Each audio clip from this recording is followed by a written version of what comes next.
And we're here. Hello. Hello. La, la. Right, Hi, everybody. Welcome. It is Monday night. I always have to think about it for a second. we were live last night. That's why. That's true. So, to be fair. Yeah, so it's a Monday night, generational change. I'm Jen. I'm Peter. And we had to do a... This is why with certain people, I don't even like to say that they're coming. I don't like to say that certain people are coming because certain people are not as consistent as other people.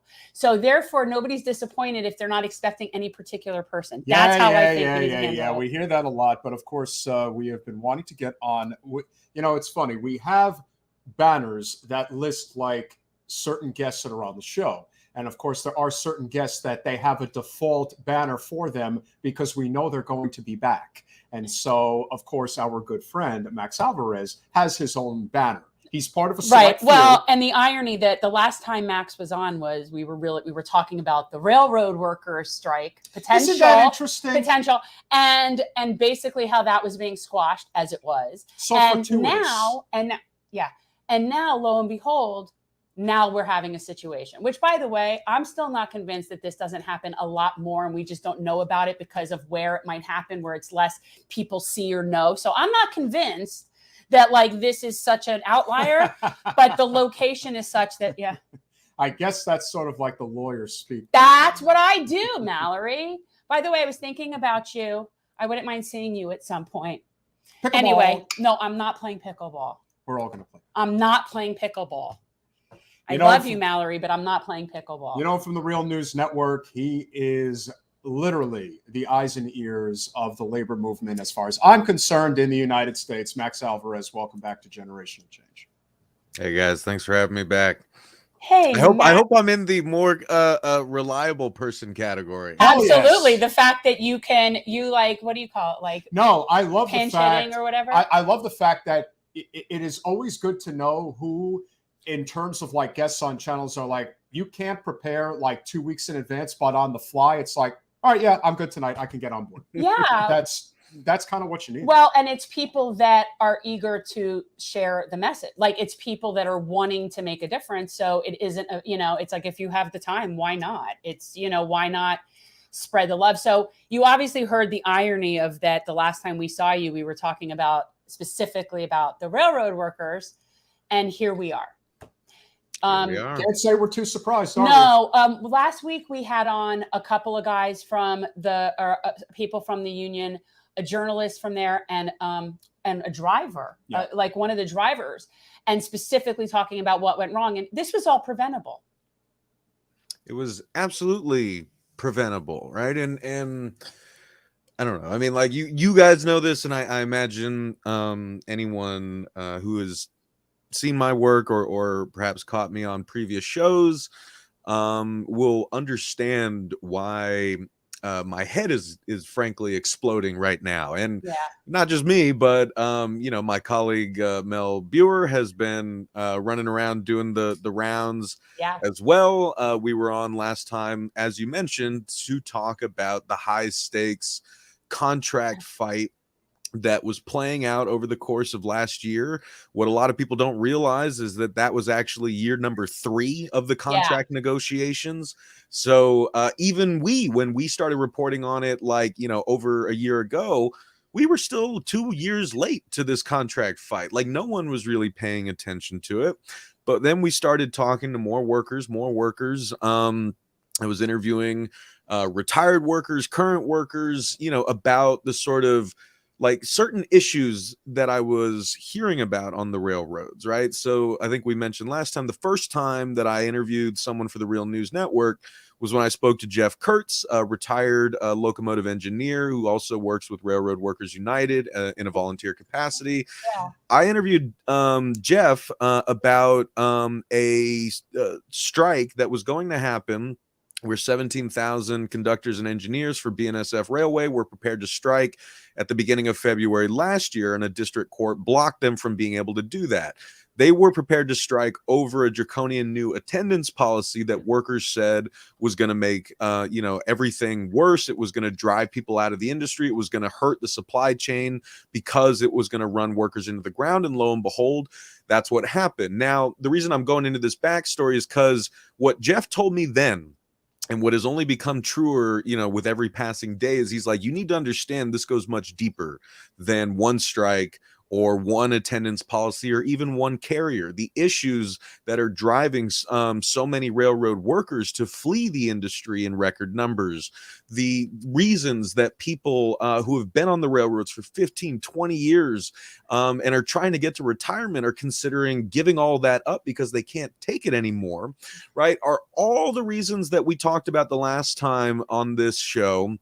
All the things that were at issue that workers were trying to get the rail carriers to address, like, the constant year after year staff cuts, the cutting corners, cutting costs at any way they could do it. Just cut your operating costs year after year after year, so that you could keep jacking up, shareholder dividends, stock buybacks, executive pay, so on and so forth. So how does this play into what we're watching in East Palestine right now? Well, folks can, as I always say, don't take it from me, take it from the workers. You can listen to interviews that we've published at the Real News recently, last week as well with Jeff Kurtz was there, Matt Weaver from the Maintenance of Way workers in Ohio.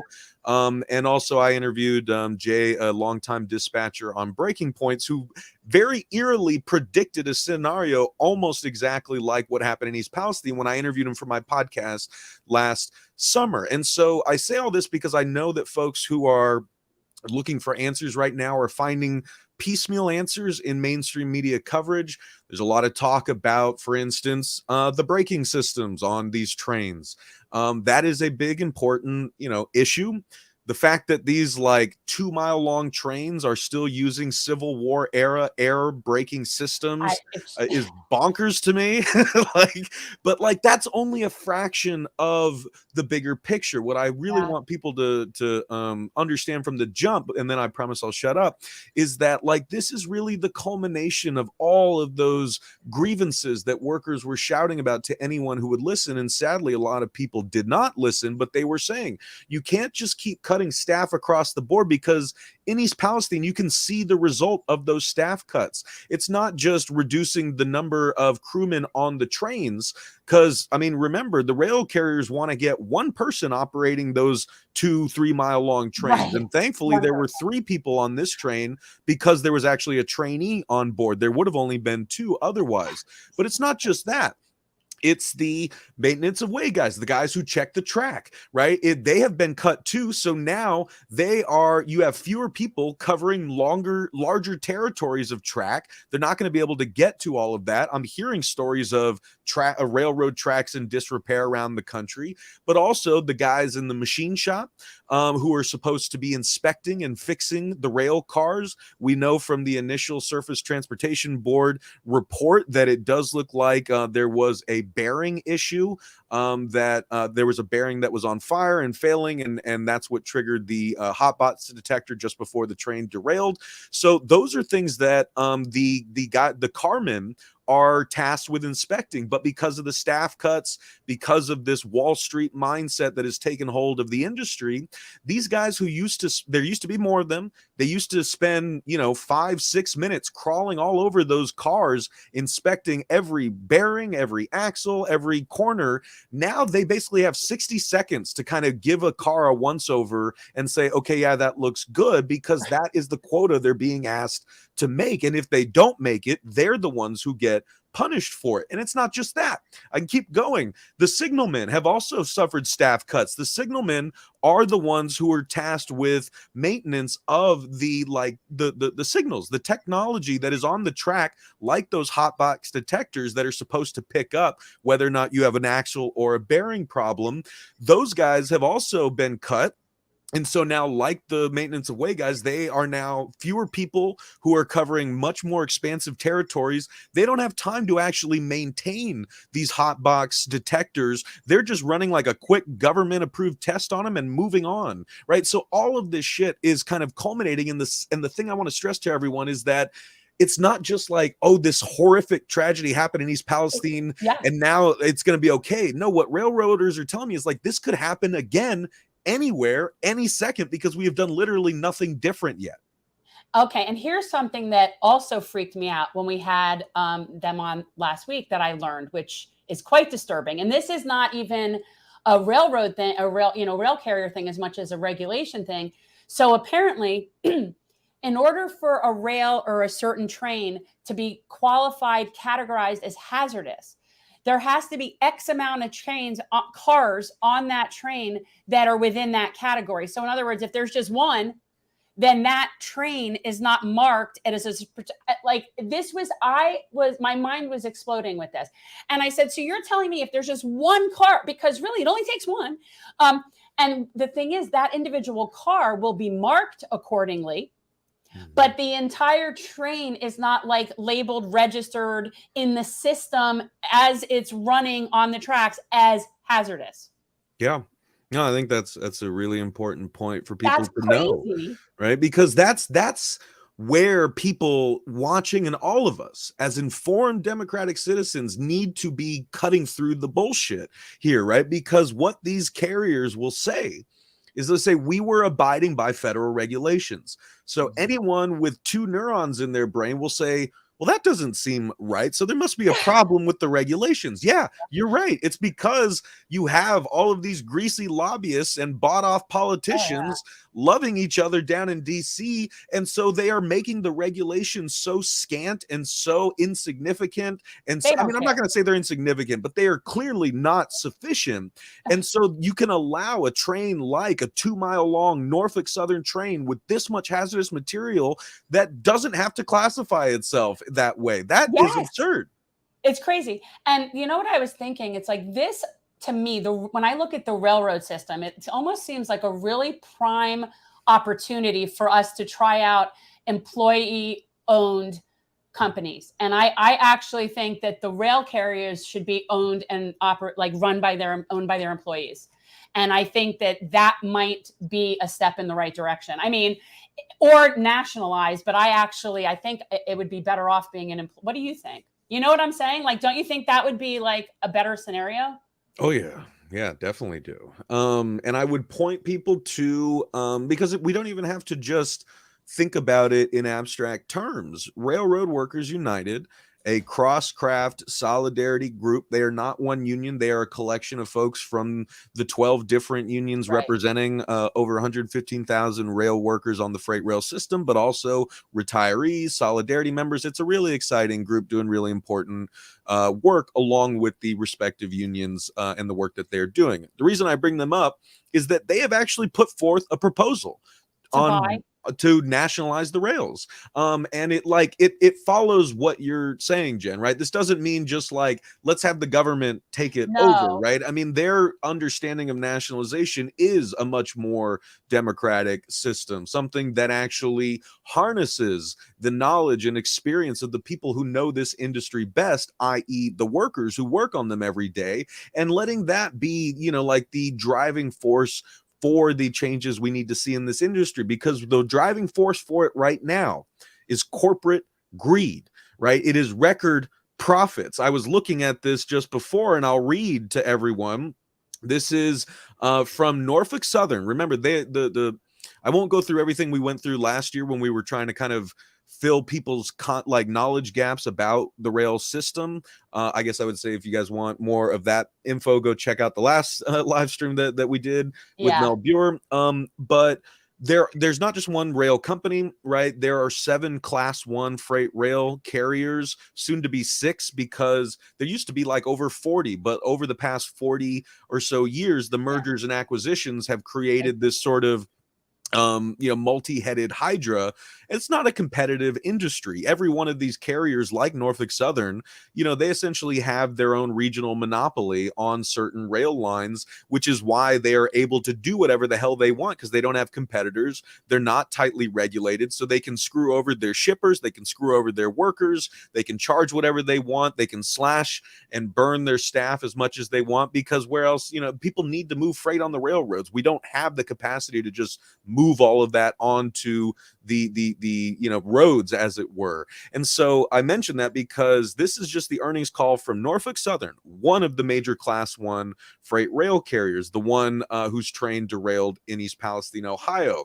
In their 2022 earnings call summary, Norfolk Southern said, and I quote, "Railway operating revenues were a record $12.7 billion in 2022, up 14% or $1.6 billion compared with 2021, driven by an 18% increase revenue per unit." Now, let me also jump back to so this was at the end of or the beginning of 2023.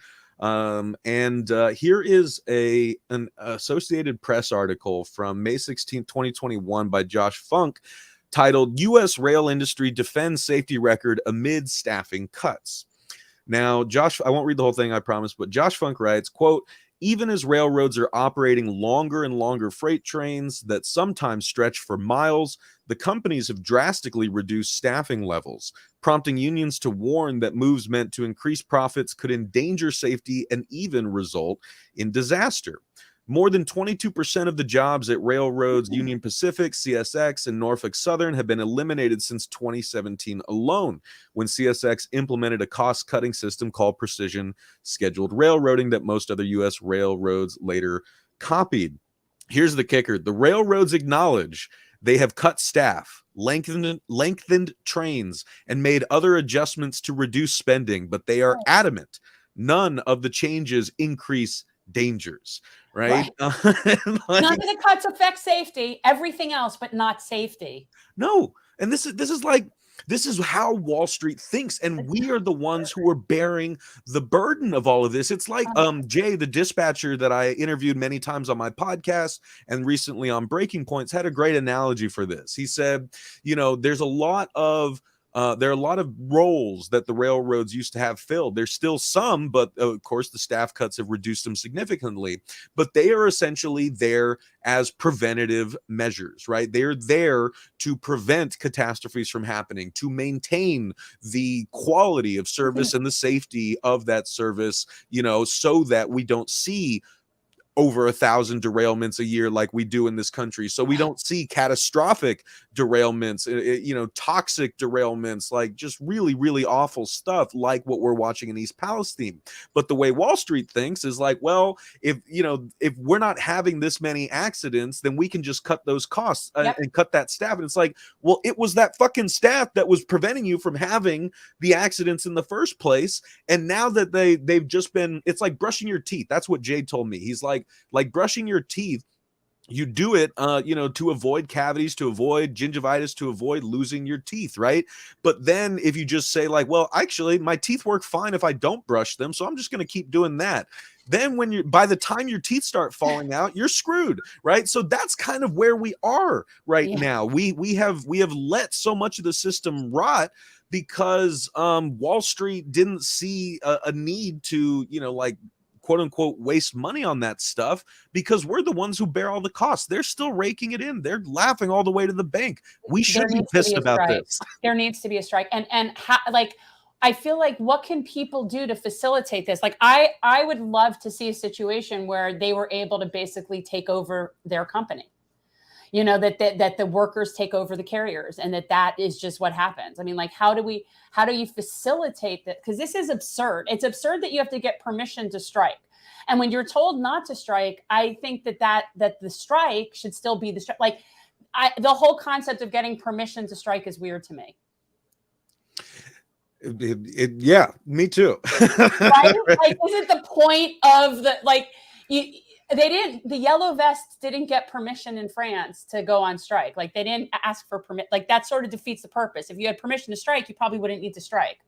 It's a really interesting point, right? Because in many ways, the Railway Labor Act, right? Again, just for people who aren't caught up on this, I'll do just a 30-second explainer. The reason that we had such a long drawn out process last year And preceding that, right, you guys probably all caught wind of this story in September when we were approaching a potential national rail shutdown. Right. What did that mean? It meant that we were approaching the legal deadline after which the unions, there are 12 different unions representing different crafts, different types of workers on the railroads, around 115,000 of them. And then, as I mentioned, there are the freight rail carriers, the businesses owned by people like Warren Buffett, right? True, like, barons and tycoons of our day, right? So like the contract dispute had been going on for 3 years. It had to clear just so many stages of, like, a federal mediation board was appointed. That didn't work. So then the two sides were released, which meant that Biden could appoint a special presidential emergency board to try to broker an agreement between the two sides. That happened in the summer. But so like all of these stages are not the norm for workers who are trying to go on strike in this country, because most workers, labor relations in most workplaces are governed by the National Labor Relations Act. That is not the case for workers on the railroads or the airline industry. That is, they are governed by what's called the Railway Labor Act, which was ran through Congress a century ago in the 1920s, because, or in direct response to workers doing exactly what you're saying, Jen. The establishment saw how railroad workers specifically could bring this country and this economy to its knees when they struck in the late 1800s and in the early 1900s. And so they freaked the hell out, and they created this special Rube Goldberg system of rules that is essentially entirely designed to prevent a railroad strike.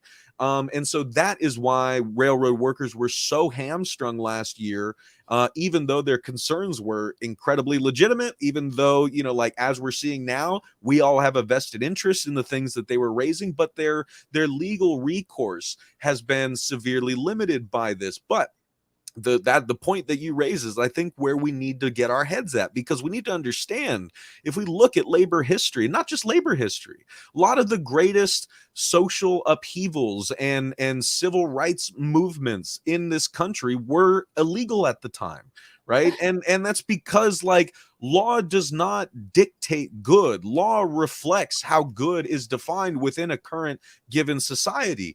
And if that society is run by landowning white dudes who, like, are racist as hell, then the laws are probably going to reflect that as well, right? That's what progress looks like, is moving past the limitations of our history. We don't have to just say, well, it's illegal, so nothing can be done about it. That has never been the labor movement's MO. Right now, workers in the United Kingdom are going on strike across industries, right? Rail workers, who I've interviewed on my show as well, higher education workers, healthcare workers with the National Health Service, ambulance drivers, civil servants, so on and so forth.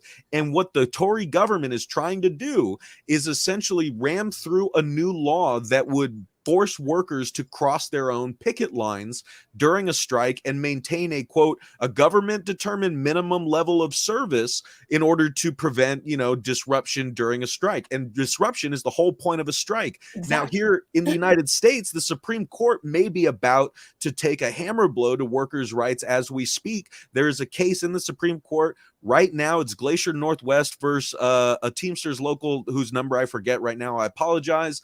But the whole point of this case, and we know how this right-wing stacked Supreme Court is probably going to rule. What it would mean is essentially businesses can sue unions out of existence for any economic damages incurred during a strike, which again is the whole point of a strike. So like I bring all that up to really emphasize your point, Jen, that like the ruling class is not playing by the same rules that we are. In fact, they are trying to rig the rules even more so that we never actually win. And the sooner we recognize that, the more that we can see how we can still work within the existing laws, but also we need to understand how those laws are being shaped and reshaped to prevent us from making the changes that we need to see in this country.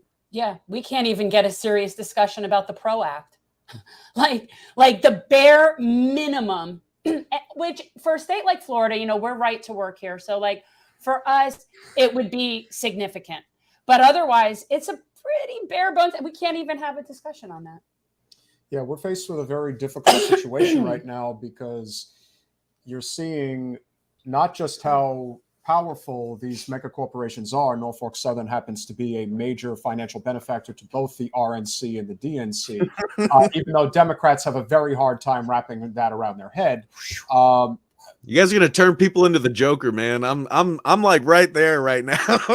We're only calling it as we see it. We're calling balls and strikes. And what I find just so unbelievable is the PR campaign that the Democratic establishment will go to on behalf of Buttigieg. It really is amazing. That man. That the length that they will go. And what we pointed out last night on the other podcast we were on, Due Dissonance, is that, Trump announced that he was going to East Palestine about 5 days before he actually went there. There was an opening for somebody like Pete, even though Joe is really the one who should have went, but nevertheless could have had a high-ranking, noted, known Democratic figure go there, and they still didn't do it. And then Trump goes, and then Pete decides to go the very next day. It's just. Here's what pisses me off about it. I actually don't care who goes there. I just want them to fix the problem. Remedy the problem as best as you can for as many people as you can, as fast as you can. That's it. That's what I want them to do. I don't even care if they go there. They don't have to go there. They could have an influx of people coming in and all sorts of stuff to try to remedy and remediate problems and accommodate people. I don't know. But whatever. Something. But how can we possibly rectify this issue when it is being already leaked that the Biden administration is going to side with Norfolk Southern in court regarding any type of lawsuits against their organization? And you wonder why Trump and DeSantis are knocking at the door already, and we're 2 years out. It's you have to wonder if it's deliberate. Oh, man. I do wonder. I mean, like, I won't speak to that because it's like, like when I'm high and I'm just like, man, these fucking people all know what they're doing.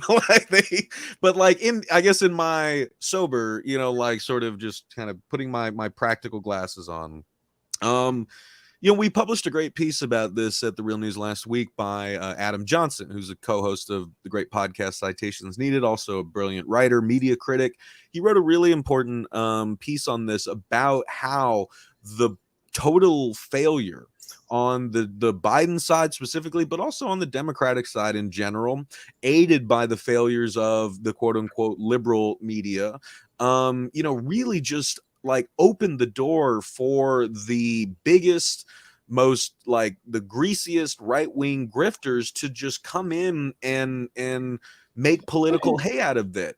And like, I mean, because the optics were freaking terrible, as you said, because what are regular people supposed to do when, this really awful train derailment happens? The emergency response, looks like hell has the gates of hell have opened up, right? And regular working people, I don't care if they're Republican, Democrat, agnostic, these are human beings who don't deserve this, right? No. They are the ones who are being told to leave their homes immediately. Then they're the ones who are being told to come back. You're going to get $1,000 from Norfolk Southern. Don't worry, the water's safe to drink. Don't worry, the air's safe to breathe. Right? I got to jump in there because I feel livid. Our title for tonight's show is poll shows that Biden supporters would drink the East Palestine water. And what's amazing that sounds about right. It was a Rasmussen poll, and they specifically asked them. The government says that the Biden administration specifically said that the water in East Palestine is safe to drink. Do you agree? And would you drink the water? And it was between absolutely at like 10% and then probably at like 35, 40%. And you're thinking, this can't be real. Like, you can't be this mindless regarding sycophantic. They're very if Joe and his administration say it's okay, then it must be okay. And that to me is, it's scary because you look at people, the constant finger pointing at Fox News and Trump, and you're all in a cult and this and that. And I'm thinking, no, this is even worse because you guys are supposed to be the educated ones. You're supposed to be the smart people. The people who live in East Palestine is a reflection of most of rural America that are not highly educated, that work, let's say jobs that are in dangerous areas regarding their health and whatnot. And they're just looking for somebody to come and help them. And yet you have these people that are looking at this situation and saying, that's not that bad. I don't understand. Isn't this a scenario where like we would gear up people like in the National Guard and hazmat outfits and have them going in and doing everything they can to rectify the situation, helping people evacuate, helping find resources for people with animals, helping to subsidize people who have rural areas. Like, see, this could be remedied to some extent. Like this could be handled in an infinitely better way, but that would require them to give a shit. Just to give a shit. Again, and that's the truth. If somebody really cared, they could fix this. If we have meanwhile, where's our president? He's over giving more money in weapons to Ukraine. Like, and Max, they are ramping up that money at a dangerous level. But it's now. Like, are you serious? Like, are we really thinking that there's not a way to better facilitate? Yeah. I'm not saying you could undo a toxic spill. Obviously, you can't undo. Are we thinking really that this couldn't be handled better? How could you look at that I don't black understand. cloud in the sky? I'm so annoyed. And think that water is And by the way, honestly, unless that stuff is tested, the air, the soil, the water, and cleared by an entity that has nothing to gain financially or politically, then I refuse to accept that as information. No. I don't care. Like, this is ridiculous. They cannot monitor their own stuff. I'm livid. Norfolk Southern has already checked everything. Oh, well. And they have determined that everything's safe. Sure. So it's fine. Yeah. And then here's your $1,000. I'm like beyond irate with it's this. Another as well you should be. Like, I am like I'm losing my goddamn mind over like, here. This is another absurd. Flint, Michigan, and Jackson, Mississippi. That's exactly. And they're sitting there and people are arguing as well, do we blame the governor or the president? Yes. Yeah. Yes, exactly. Well, that. And you like, I'm really glad that you'll just mention that we brought up in the same breath. Yeah. Flint, right? That we're bringing up Jackson, Mississippi. We were bringing up Chicago. There was a massive study last year showing like that a vast swath of Chicago, predominantly the poor black and brown side, is getting lead poisoned, right? And like, this is happening all over the place. And so to hook it back quickly to what I was saying about how the bungled response from the Democrats, from the mainstream media, that really kind of created this sort of vacuum where people felt like no one was paying attention to them because they weren't, right? And so that enabled grifters like JD Vance and Tucker Carlson and even Trump, right, to come in and capitalize on it because no one on the other side was doing jack shit about it, right? And then they turn it into this like just gross political point scoring where it's like, oh, this is a manufactured thing because this is a Trump country. These are white people, these are white working class uneducated they voters. Deserve this because they voted this way, right? Well, anyone who says that like is a piece of shit. As if that train couldn't have derailed in a blue county. They are. That's the thing. That's what I'm trying to say is these derailments are happening in blue counties, red counties, all over the goddamn place, just like children are being lead poisoned in everywhere. Democratic states, Republican states.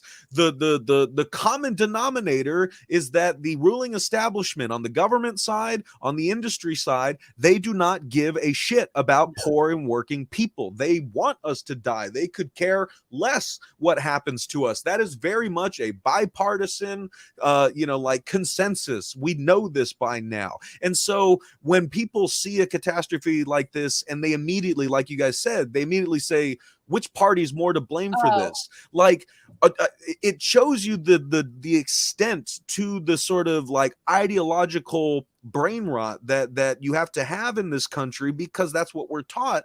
And it's like you miss the whole point. It's like I don't care about these parties. I care about the people who are suffering from this. I care about the people who are being led astray or misled about the quality of their water, who are just trying to know if they can give their kids the water from the tap. Right. Like all of us should be able to say, like, you know what? Fuck both parties. Like, I want to help these people. Why is no one helping these people? And then, like, we should realize that both Democrats and Republicans are equally responsible for this mess in myriad ways. We don't have to go into all of it. You guys can look at the other great reporting that's been out there by The Lever, by Breaking Points, by us. Max, you know what the real problem is. The real problem isn't have anything to do with that, right? Like the real problem is capitalism is killing the planet.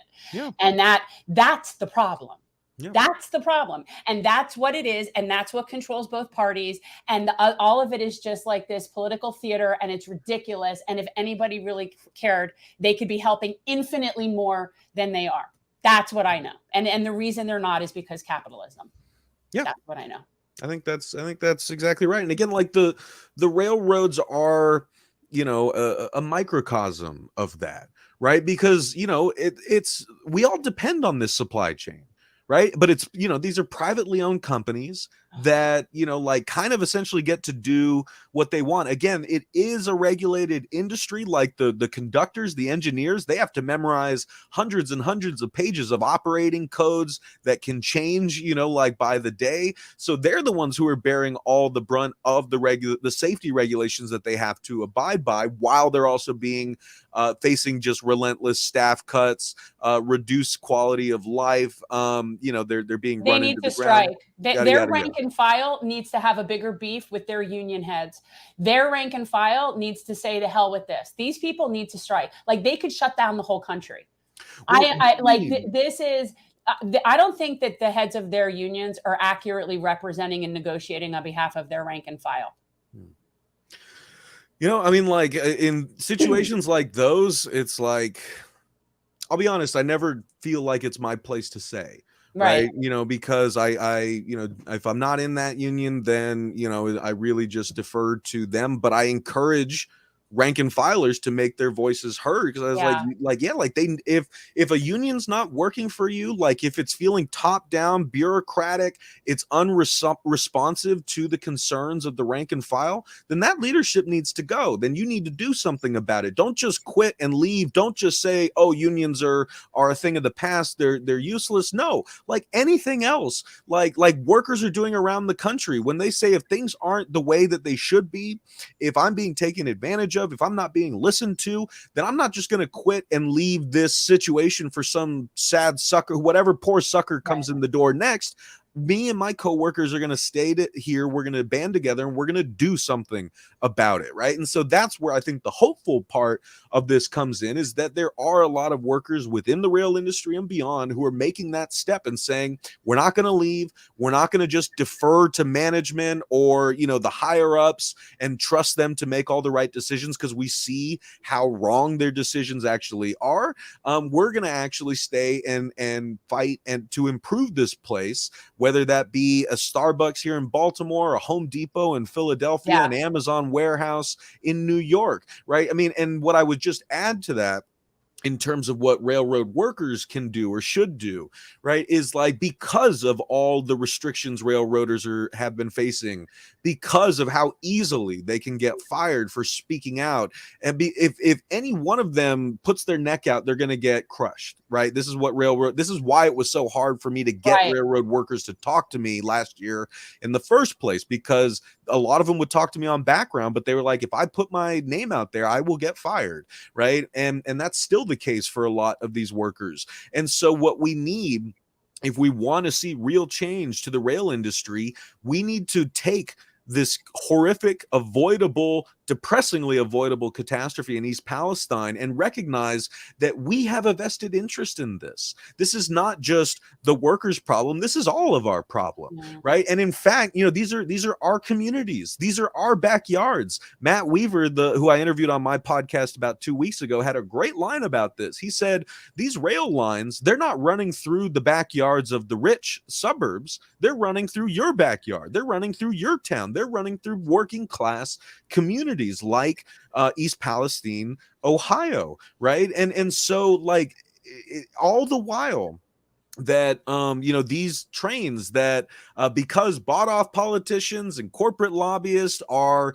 you know, making the regulations such that corporate profits will always take precedence over public safety, let alone worker safety, because that whole sort of apparatus, that gross swamp-like government apparatus, is in place, right? Because workers themselves are, you know, hamstrung in the rail industry by a Railway Labor Act that is designed to keep the rank and file from actually, you know, taking industrial action the level at which we need to see in this country, because Wall Street, I mean, like, the look at the stocks for today for the class 1 railroads. They're up, right? I mean, they're up right now. And like I said, they're making record profits. Like, we look at this and we see a catastrophe that needs to be changed. They look at this and just see the cost of doing business. That is who we're dealing with here. They are sociopaths. They are evil. They will not just give us the system that we need. Which is why you're never going to get permission to strike.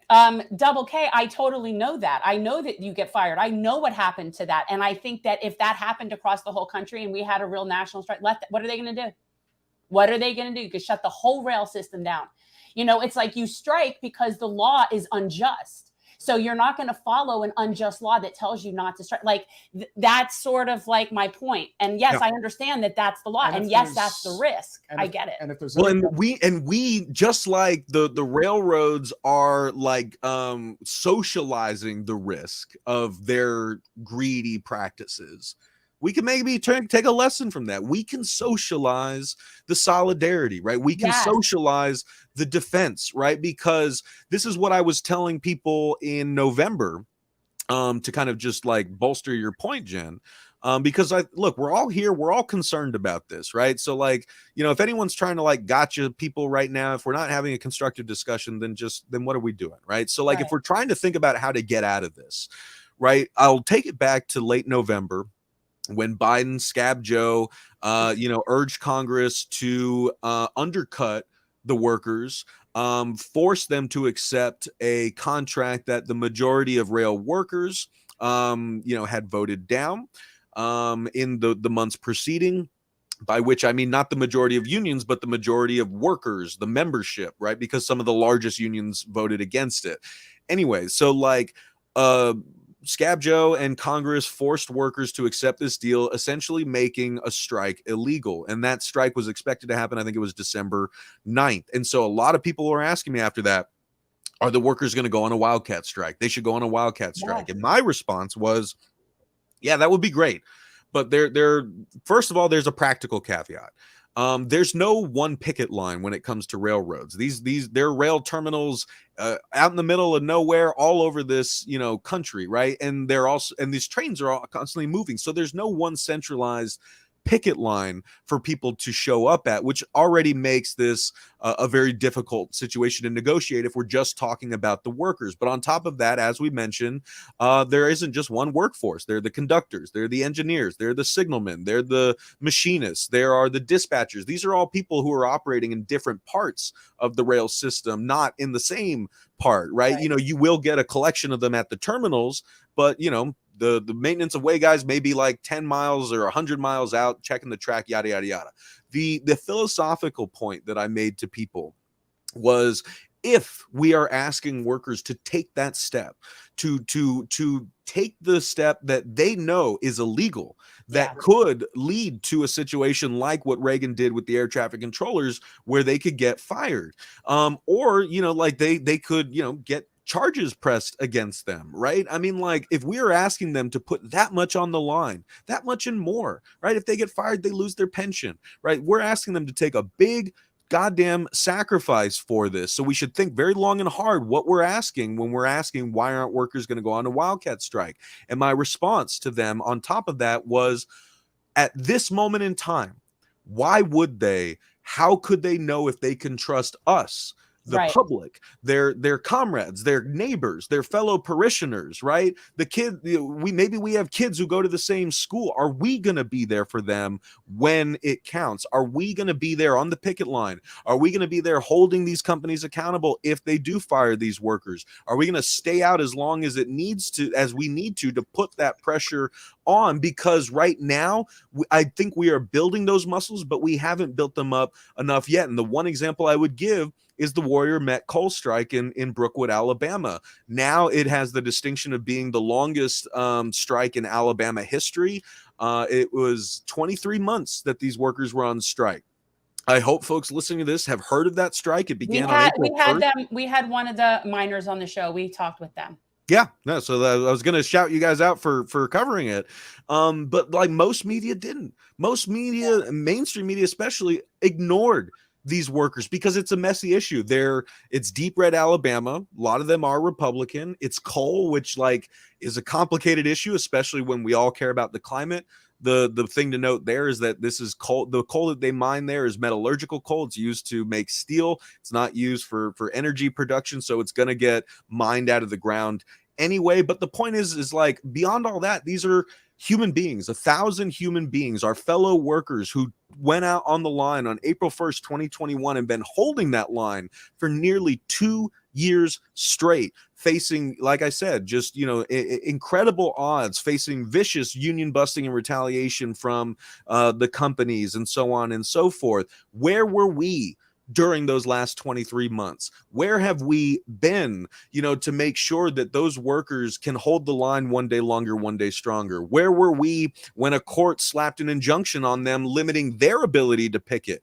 Maybe then if they can't do that, what if supporters from the community like surround them and do the picketing for them, or like donate to the strike funds, the strike pantry? Where are we when Starbucks blatantly flouts the law and just fires union organizers left and right for the flimsiest reasons, or they mess with people's schedules and they go from 40 hours a week to 15 hours a week, which if you go under 20 hours a week at Starbucks, you lose your eligibility for your health care, right? These are the ways that the bosses are turning the screws on the very people that we're all cheering on online. But we need to do more than that. We need to dig in deep and constantly be there. We can't do everything, but if we want to see that rank and file revolt, especially in the railroads, I think what we need is a posse. We need to show the railroad workers that we, as the communities that their trains run through, we as the communities who live side by side with the folks who make the railroads run, are going to stand with them, just like union workers, non-union workers, community members need to be showing up to school board meetings to say, I support my teachers against these like vicious attacks that y'all are facing in your own state right now and across the country. Like, just working people need to show up for each other, not because we're Democrats, not because we're Republicans, but because we are fellow workers. We are family. We are the ones who hold the world up, and we need to recognize that if in our collective we have way more power than they do. They've just spent our entire lives trying to convince us that we don't, trying to convince us that we're more like them than we are like the people that we go to church with, or the people we go to school with, the people that we see in the cafeteria, right? I mean, like that I think is where we need to go, and I do think that we can get there, but it's important that we see ourselves as part of that same struggle, a working class struggle, not a partisan point scoring thing. Like, you'll never build a robust coalition that can change the world and save ourselves from planetary destruction the way that we need to if we're playing by those rules. We have to see each other as fellow human beings and be there for each other when it counts. That's the point of those rules, is to keep us from doing that, actually. So the whole point of that system is to keep that from happening. Because as soon as people realize that those names and those labels and all those ists and all of that was taken away, it's all of us against very few people. And if we actually saw that, if people really saw that for what it was, that would be very dangerous for those people in charge. So they can't see that. So that's why. There's a person that works as a lobbyist, more of a consultant, if you will, here in the state of Florida, who, I'm not going to say who it is, but I can assure you that if you saw the house that this person lives in, you'll understand why it pays to basically be a rabble rouser and to divide and conquer. That's what works. And the same is true when you look at what just happened up the road from you in D.C. this previous weekend with the anti-war rally. Yes, the anti-war rally is a great idea and fully support it. But if you can't recognize that if you're going to have certain organizers and certain speakers, that it's going to turn people off from the greater mission, the fact that Medea Benjamin, who was told by Code Pink not to be involved, but still went there anyway, even though she wasn't speaking, that's a person who is about the mission, not about how can I get credit for this event. No. And so too often, and sort of like what we're looking at right now, it's like, well, this is going to be bad for Republicans, or this is going to be bad for Democrats. So we can't really talk about it that way. It's like Governor DeWine and President Biden are equally as guilty because they're both co-opted by Norfolk Southern. Both party infrastructures are co-opted by them. Here's my big question that still isn't getting answered. This event took place a month ago, basically a month ago, and there has been no federal aid sent to East Palestine. Why is that? Well, why can't they allocate several $1 million to deal with the cleanup at the very least? Well, that's what I understand. Like, why would you not have? Isn't that one of the purposes of groups like the National Guard? Like, isn't this the point of those organizations when there's disasters? I don't understand how they're not doing anything. You know, it's amazing. We hear all the time about how there are immigrants at the border and we have to shelter them. How about the people that are living within a 50-mile radius of where this happened and making sure that where they live is safe, or that if they have to be displaced for a few months? What the hell does that have to do with immigrants at the border? I am talking about the priorities. We're not taking care of these people. We're not making sure that they're housed somewhere, that they're safe, at least until the cleanup can be dealt with. Let's say it's a few months. But the fact that they're not doing anything, a few months, and on top of everything else, they're telling them, that's fine, no big deal. I don't understand this mindset. How is it that there is nothing being done? That to me is really scary, Max. Well, what I can say in immediate response to the final question is that, like, this, and this is Buttigieg's thing, right? Is because he's saying there are things being done. It's just like the removal of the contaminated soil and water, like that's happening. They're just not making a big deal about it. And I think we just got the news, what was it, yesterday, that Norfolk Southern is allegedly going to have to pay for that, you know, like restoration process. Will, again, as someone who talks to coal miners and people in West Virginia and Kentucky, right, where you've had other sort of like disastrous environmental pollution from companies that went bankrupt. Look at Black Jewel, right? I mean, like they went bankrupt and kind of like got out of their obligations to the community that they poisoned, right? I mean, this happens all over the goddamn place, sadly. That's my answer, is like on the government side, my understanding is like there are some things being done. The EPA is there doing its tests. The Surface Transportation Board is, you know, like doing its investigation. It released its initial report. It's going to release a longer report in a couple months. Like, so those things are happening. And that's what Buttigieg is trying to say, is like, oh, we are working. We're just not making a big stink about it. It's like, well, you know, we need to know more about what is being done, because just knowing you, Pete, like Pete Buttigieg, like just knowing you, oh, yeah. I'm gonna kind of go out on a limb here and say that you're not doing enough. But on top of that, like, who is going to be watching Norfolk Southern in their, you know, cleanup and making sure that they actually do it right, that they actually pay what they have to pay? A lot of unanswered questions there. In the larger sense, my answer, I think, would be kind of like, they don't want us like looking closer at this, because the more that we do, the more we realize that this is not an aberration. This exactly. is not East Palestine, sadly. I mean, like, it's going to be written in blood in our history books. This is going to be a black stain on our history in ways that Flint, Michigan are, because of the immediate damage to the people, to the community, to the environment, but also because of all the rotten things that it represents, right? And sadly, that rot extends all across this country, right? We mentioned already the poisoning of poor and working people, predominantly, you know, black and brown people in Flint. But I mean, this type of poisoning happens in white rural communities as well, right? The well water in and around East Palestine, I mean, that's all poison now, just like the well water in white rural Wisconsin, where I was reporting 2 years ago, is being poisoned by massive hog factories, right? Industrial hog factories that have gobbled up more and more the rural landscape, that have essentially demolished the independent family farm, right? So this is happening in rural America too, that same corporate profit mindset that is leading to, you know, just the destruction of the environment. The communities that I was reporting on in Wisconsin are just next to major waterways like East Palestine is there. A lot of them do have well water systems instead of, you know, like running tap water like we do. And those wells, if they get poisoned by That's the it. How runoff, do you come back from like, to me, it can't really, it's not something that can really be remedied.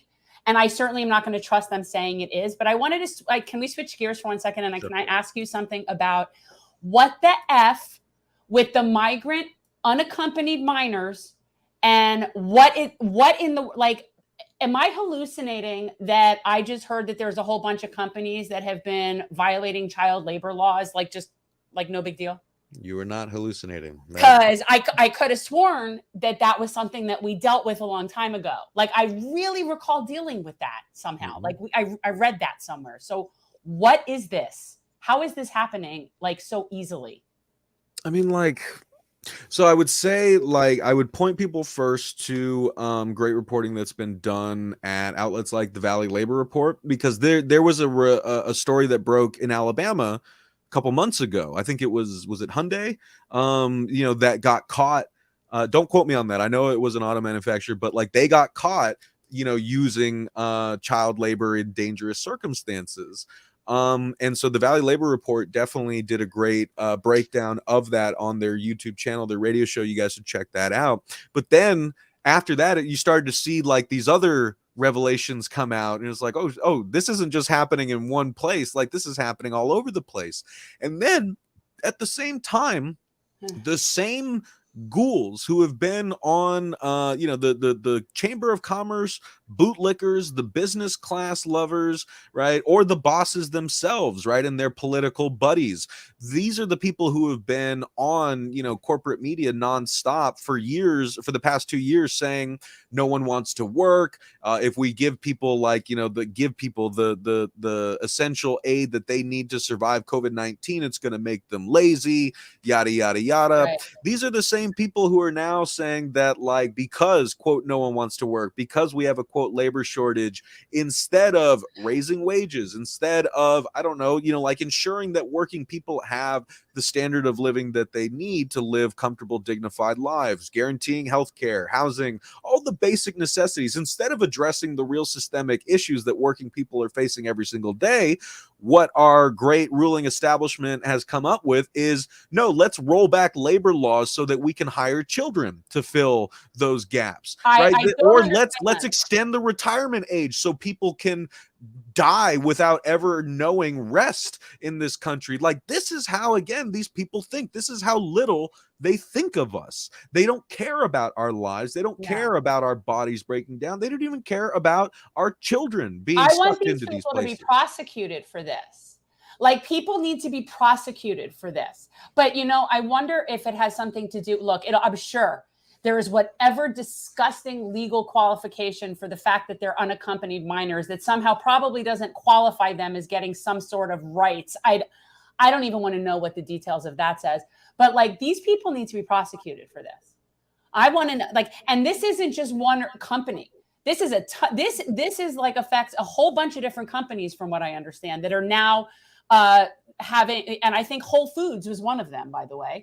And Whole Foods, sorry, I didn't mean to cut you off. No, that doesn't surprise me in the least bit with that piece of shit. So it's like, these people need to be being prosecuted for this. Well, and, like, again, kind of going to the previous answer was like, I don't think they want us looking at this, because the more you look at it, the more you see that this is the rule, not the exception, right? And I would give a similar answer to this here, right? Because, you know, I don't want to go all, you know, galaxy brain lefty on you guys, but I think it's important for us to actually sit and acknowledge the fact that this is capitalism. This is what it does. It's not just that it's happening in workplaces around the US. We all know what I'm about to say. We just try to forget it every day of the week. Your phone is made with minerals that are mined by children. Your clothes are made, you know, by contractors, you know, who work, you know, who do shipment orders and produce a lot of the stuff that we depend on in, you know, sweatshops around the world that use child labor, right? I mean, like, You mentioned Whole Foods. Whole Foods uses prison Here labor. it is. There's Slavery is still legal in the United States if you are incarcerated. apparently the I big mentioned that 4 Ps. because my comrade, my mentor, my brother, our colleague at the Real News, Eddie Conway, who himself was a Baltimore Black Panther, framed by COINTELPRO, wrongfully imprisoned for 44 years of his life, and managed to still organize while in prison. He organized a labor union there. He never gave up. He got released in 2014. He's an incredible human being, a giant among all of us. He passed away this month, and we held his memorial service this past weekend.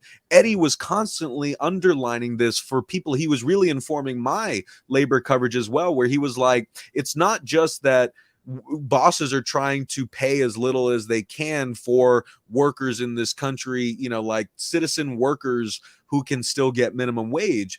Below that, you have the tiers of exploitable, undocumented workers, sex workers, informal workers, domestic workers, also many of them immigrants and women, like people who could be hyper exploited, farm workers who, are hyper exploited. So you have that layer as well, that our consumer comforts are premised upon the hyper exploitation of underserved, underrepresented workers. But then you go even a layer deeper and you realize that the bedrock of the whole system is slave labor. There are companies all across this country that use unpaid or barely paid slave labor out of prisons because they can, because that's what the 13th Amendment allows us to do. And of course, we know that, a lot of our economy was built on the backs of slave labor. So I just mention all that to you guys to say that, like, you can't just sort of tweak the knobs on this problem and think that, like, the fundamental dynamics of exploitation,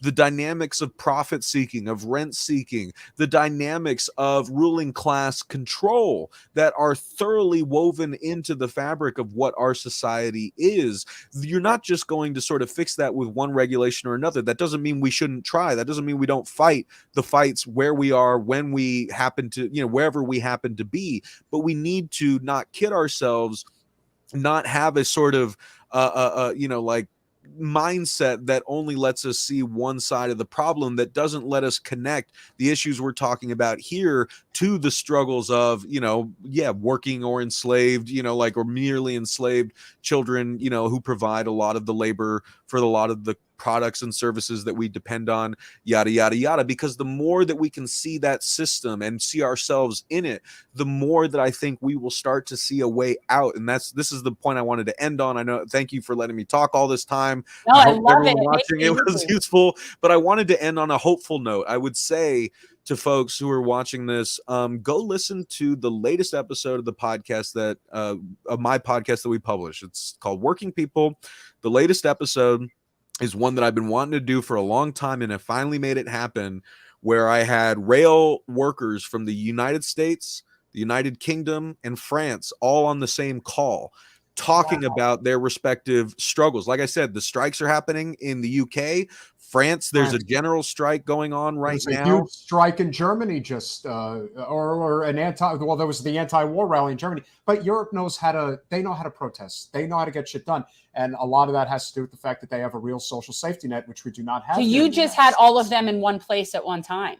I did. So, like, I was able to get them all on, and we could see how the struggles that we're fighting in our respective countries are so thoroughly connected, right? Because France is fighting to save its beloved pension system, because the French workers and working people of France fundamentally believe that there's more to life than work, that working people should not just be able to retire, but they should be able to retire at an age when they can enjoy their retirement and live comfortably and actually, do the things that make life worth living, instead of just, having maybe 2 years of retirement on like meager social security and then dying with, very little left, right? They are fighting that fight because President Emmanuel Macron is once again trying to revamp the country's pension system.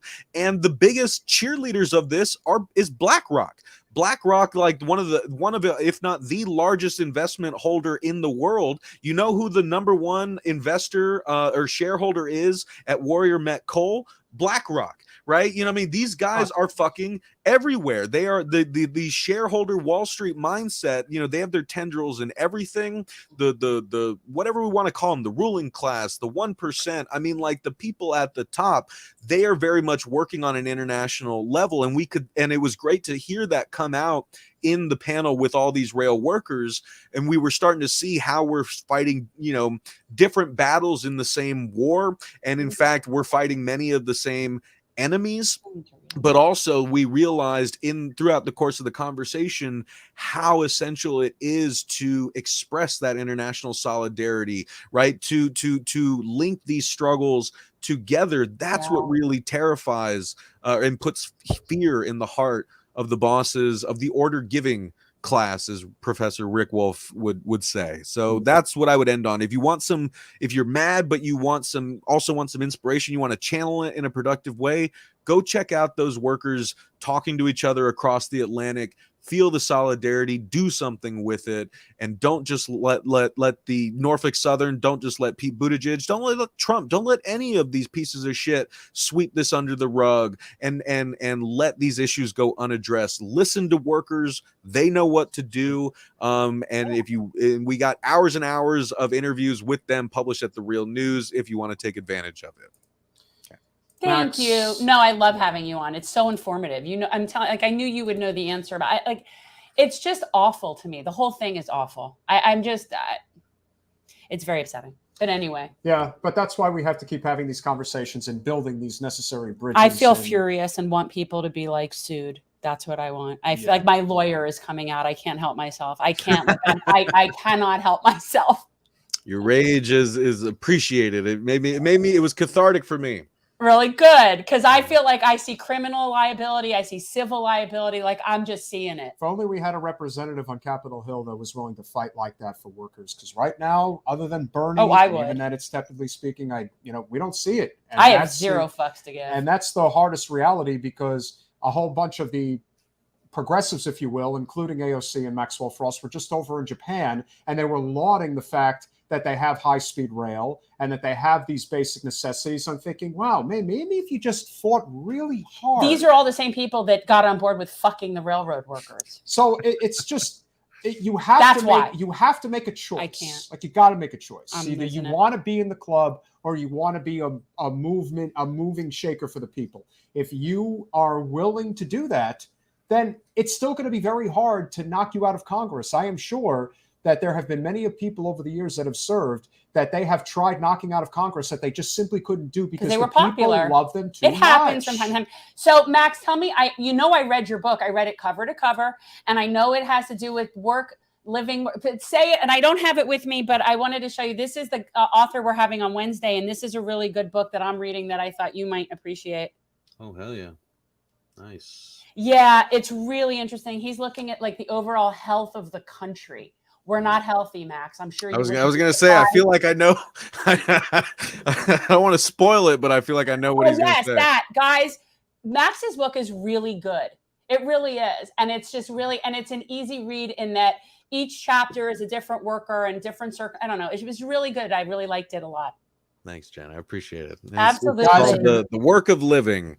If folks want to check it out. Yeah, guys, do so. Thank you so much. If you're not currently subscribed to the Real News Network, make sure that you are. Also, make sure you are subscribed to Breaking Points. Max has appearances on there, I believe, like once a month or once every other month. But it's about once a month by now. Yeah, very important stories that are being covered. Yes. And thank you to Crystal and Soccer for having on Max. Obviously, with their platform, it helps get these stories out there. For sure. And a shout out to obviously everyone who is in East Palestine right now covering what is going on. Any of the on-the-ground people there, good. Thank you. Led by our friends, of course, at Status Quo News and More Perfect Union. They are doing an amazing job. And, of course, Max cannot say enough great words about what you're doing. And, obviously, we'll always have you back. As sad as this is to say, I'm sure we will have you back again soon for another unfortunate episode in Capitalism Run Amok in America. Yeah. Well, this is why I love the Festivus episodes, because then I'm like, at least we're not here to talk about a horrific disaster. Right? Well, I'll tell you what. We do air our grievances, and I've got some grievances. I'll tell you what. We're probably going to do a live stream for my 40th, which is May 6th. So depending on your schedule, We're going to have a whole bunch of guests. We hope you'll be one of them. Absolutely. And we'll definitely be in touch on that. Hell yeah. Sounds great, Thanks, guys. Max. Thanks so Good much. to see you, brother. Bye. Bye, Be guys. well. You know, there's always certain people that are so informative to me, and he is one of those people. Him and Margaret and like Harvey, and like there's just certain people that no matter how many times I talk, I always learn That's something. definitely one of the most informative panels I think we ever did, was that combination. That was great. That was like all like some of my Harvey, smartest Max, people. and Margaret. Yeah, Yeah, that it was a great combination. We could definitely do that again. Maybe that'll But be a good and one. Max, guys, seriously, his book, The Work of Living, it was really good. I really, really liked it. Like I read a lot. But so anyways, Wednesday, we're having Dr. Stephen Bezrushka. And this book is really good, guys. It's Inequality Kills Us All. And it really does. So it's somewhat sad information, but I think really important. And the only way we can ever deal with these problems is to kind of learn about them. So he's going to be on Wednesday talking about that, 9:00. Anything else? Mansa Wes, welcome to our podcast. Obviously, we're happy to have you.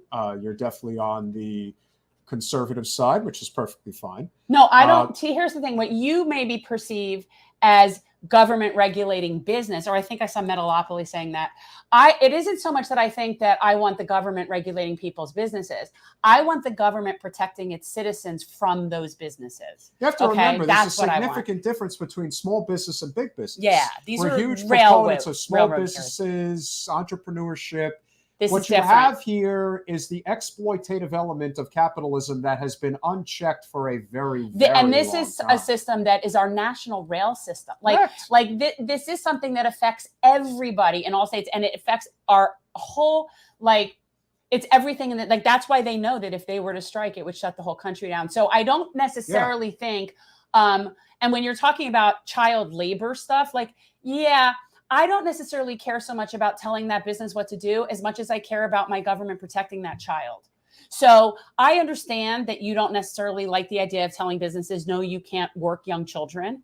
I appreciate the complete laissez-faire, concept, but that doesn't work for me. And I'll give you a great example. When you talk about government overreach, because of these corporate special interest mega corporations, if you will, that have completely captured our government, a great example would be, in my opinion, the worst major corporation of all, which is Walmart.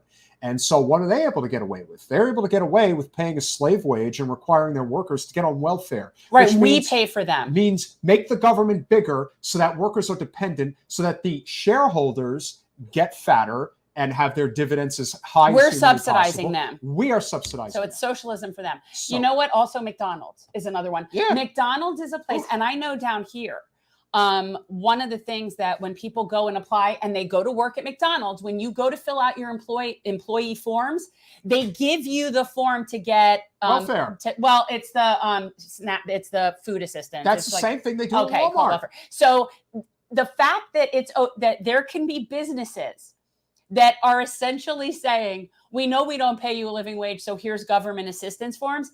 That's absurd that even exists to me. Metalopoly, at the bare minimum, Not for necessities. You need a hybrid system, equal parts capitalism and socialism. Okay, let's stop using the isms and talk about the reality. Sure. Is that certain industries cannot be for profit and have a functioning civilization. Mansa, they buy off the government. That's how this works. They buy it off. They buy off the politicians. The corporations already own the and they government. don't give a damn what party it is. The only way a corporation Because if will you- get as much power as they have is with the help of the government.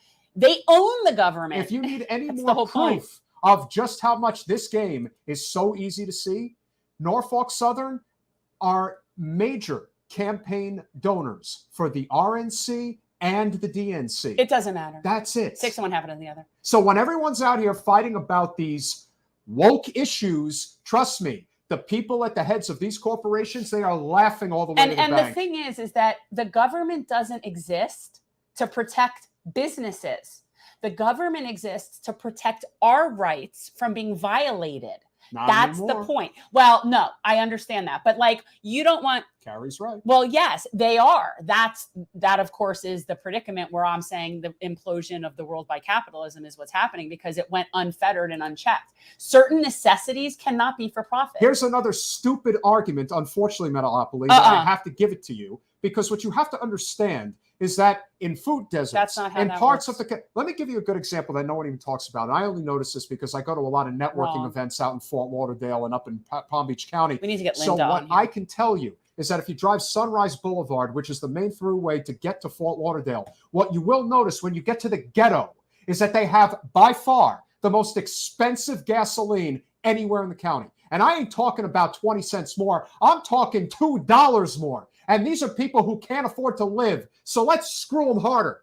And where do you think this comes from? This comes from mega corporations buying the government. They are one and the same. There is not this, oh, the government's bad. Yeah, the government's bad, but it's bad because of this. The government is supposed to work for us. It's going to stroke. It's supposed to work for us. It's supposed to protect us. Correct. Well, and this is the thing. Like, the government is supposed to not inhibit our rights. That's why I don't support bans and mandates. You're still not getting it. You still are not putting two and two together. You're like, corporations cannot force you to do anything. All do you the not time. understand how these corporations buy off local industry and that small business Local, owners all industry. cannot ever, they can't survive? I don't understand. Because He they thinks buy- that they're two Can I separate please- things. So when you're dealing with these local infrastructure, state infrastructures, all of these problems, when a mega corporation buys off the government, they can basically bottom out their prices to screw competition. They can exploit work. Who do you think exploits workers in Mexico, in China, in Thailand, in Indonesia? Where do you think it happens? It happens because of the corporate capture of our government. It has nothing that the government could work for us. We need to have Linda on and talk about the deal with the McDonald's workers, because it is not entry-level jobs. These are people that are working to survive. That is the truth. And there are many people that work at McDonald's that are not. You're not getting it. The government is corrupt, but We there's get a that. reason why it's corrupt. Because it's bought. Because it's bought. That's why. It's one and the same. We support entrepreneurs. We support small business owners. I'm in commercial real estate. And I can tell you the biggest problem in real estate is mega corporations like BlackRock that go up and buy up entire communities here in Florida. You want to know why rent's so out of control? Because they own so much of the real estate and no one is stopping them. There are no regulations. Let me tell you, when DeSantis gets to the main stage, this is what I would hit him on. I'd hit him right on this, but you know why it's not going to happen? Because they're all bought by the same effing people. Because they're going to go with social issues. They're going to go with culture worship. That's how they think they're going to win. Now, if there was a Bernie Sanders, it won't work. By the way, hey Danny, if there was a Bernie Sanders type candidate that was running against DeSantis, Danny. they would point that out. But that's not what's going to happen. What's going to happen here is you're going to either get Joe or you're going to get another crazy primary, which is going to end up with somebody like a Gavin Newsom being the nominee, and you're still going to get the same problem. There's not going to be a Nothing's gonna primary, but I don't think somebody like Gavin Newsom would challenge Joe. I'm saying if Joe ultimately didn't run, bows out, Oh, or okay. whatever happens. I'm just saying anything can happen. Not likely, but I'm just saying. I think if there wasn't Joe, then the only person I could think of would be Gavin Newsom. Again, it's not a good pick. It's basically, which Democrat do you want to lose badly? Who do you want to be the face of the embarrassment that will be 2024 for the Democrats? Who do you want to be that face?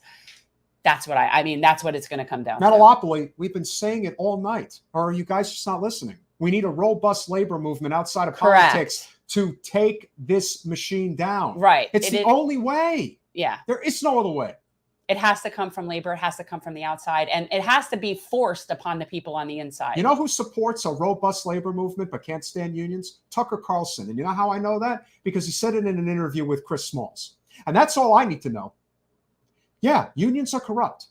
And so are mega corporations. And so is our government. That doesn't mean that, but right now that's the avenues that we have. That's what we're dealing with. So we have to resist as much as possible. I mean, I don't know what else you can't just say, otherwise, what do you do? Just nothing. What's amazing to me is also this idea that you guys, and listen, I respect everybody and their convictions, because I do believe that our conservatives that come on our show, and just conservatives in general, I believe that they really believe what they're saying. Like, they believe in that concept that it's just the government that's corrupt. Businesses are not able to do what they want to do, et cetera, et cetera. Have you ever walked around the National Mall? Have you ever walked around the perimeter that surrounds the U.S. Capitol, which is basically about 2 miles? I guarantee you, if you're walking that street and you see all of those older, gray-haired gentlemen in their suits, you know what their profession is, right? They're all lobbyists. Corporate lobbyists. They're all corporate. They're all That's what they whores. Bunch of whores. You Just don't walking have around.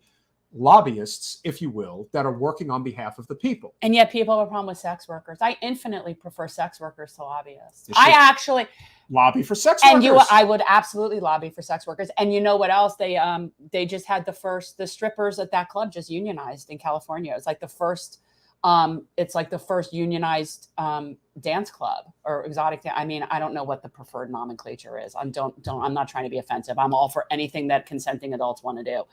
But they just unionized, and I totally support that. I support sex workers who are of consenting age. I'm all for that. Do what you want. That's a libertarian in me. And again, Very live there's and a let lot live. of crossover in a lot of areas, but you guys, It makes me sad that people want to do that, though, by the way. just something as simple as, if you want to talk about shrinking the government, end corporate subsidies. Just end them. Right. Like, You we wanna don't need see- to be subsidizing Jeff Bezos and his giant Yeah. flying penis. We just don't. End corporate subsidies, which makes up about, I think, 25% of our taxes. How about we're how about taxed. properly taxing corporations? Yeah. How about raising the top marginal tax rate? There's a lot of things that can be done. And what I'm learning about in this book, guys, the reason we are like 51st health level country, we're bad. Oh, Like, we're it's bad. way worse than I even thought it was. It really is. The reason that we're that bad, it isn't because we don't have health care. That is a problem. I will say that's a problem.